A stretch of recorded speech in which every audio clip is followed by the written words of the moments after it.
Changing your plan on Amazon Prime Video is a straightforward process. Follow these steps to update your subscription as needed. Step 1. Sign in. Go to the Amazon Prime Video website or open the app. Sign into your Amazon account using your email and password. Step 2. Access your account settings. Once signed in, navigate to the account settings. This can usually be found by clicking on your profile icon in the upper right corner of the screen. Step 3. Select your Prime membership.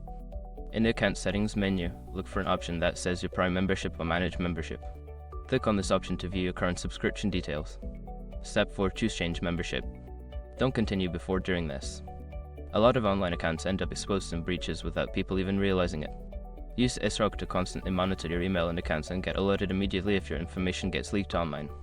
It scans billions of breach records 24/7 in the background. And honestly, for a few dollars a month, it's something everybody should probably have. Link in the description. Step 5. Select your new plan. Review the different subscription options presented to you. Choose the plan that best fits your needs and follow the prompts to confirm your selection and complete the change. After completing these steps, your Amazon Prime Video plan will be updated. Make sure to review any changes to billing or features associated with your new plan.